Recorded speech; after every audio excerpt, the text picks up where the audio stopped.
Playing Lost Light in first-person perspective means you have to think differently and play differently.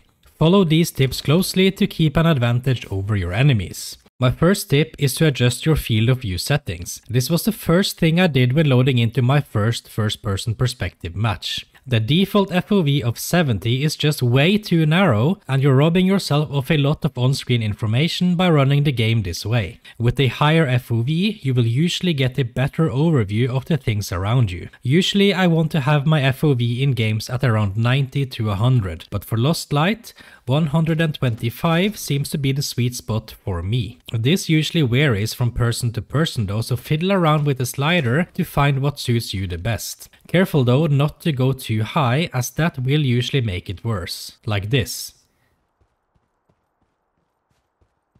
My second tip is to use laser sights. Laser sights are pretty much overpowered when playing in first-person perspective. When activating your laser, your normal crosshair disappears and will be replaced by this little blue dot. Since there's little to no weapon sway in this game, this basically gives you a super accurate and incredible stable crosshair to play with. Perfect to take out those annoying marauders with a one-tap headshot. Take note though that you will only be able to see your laser at a certain distance. If you try to aim for something in the far distance, it will disappear. It might take some getting used to playing like this, but I assure you it's worth it once you get the location of the laser into your muscle memory. An added tip here is to set the hotkey to something easy to reach. I have it on one of my thumb buttons on my mouse, so that it's easy to click on and off for different situations. My third tip is about awareness. If you can see an enemy, then they can see you as well. In first-person perspective, you can no longer hide behind a wall while following the movements of your enemies by third-person peeking. The days of hiding out only to surprise them when they run towards you are gone. Now you have to peek with your entire head or body if you want to look around a corner. This means you'll be extra visible to all enemies, which again means that as long as you can see them, then they can also see you. You may of course be harder to spot for them if you're hiding in the bushes or in the shadows, but you can still be seen given they're looking in the right direction. Take this into account when spying on your enemies. My fourth tip is to never double peek.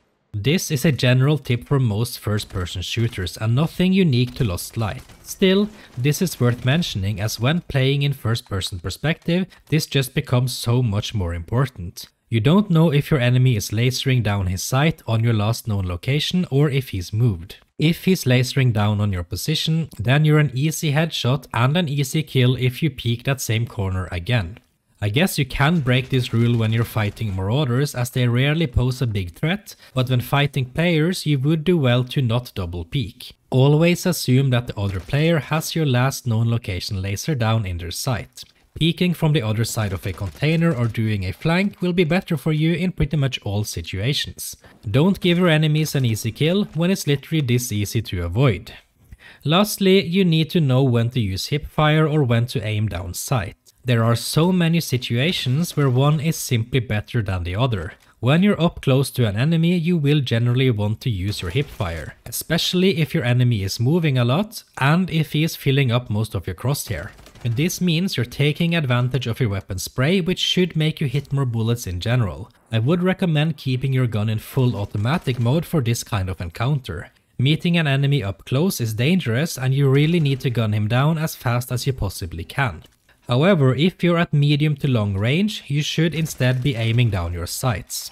If you try to hipfire at an enemy at medium range, you risk your bullets flying everywhere, and at long range it's practically impossible to hit anything. Aiming down your sight will give you a far more accurate aim in this instance. Depending on your weapon and the range to your enemy, you will most likely want to tap fire as well, seeing as going full automatic will most likely send your bullets to space due to the recoil from your gun.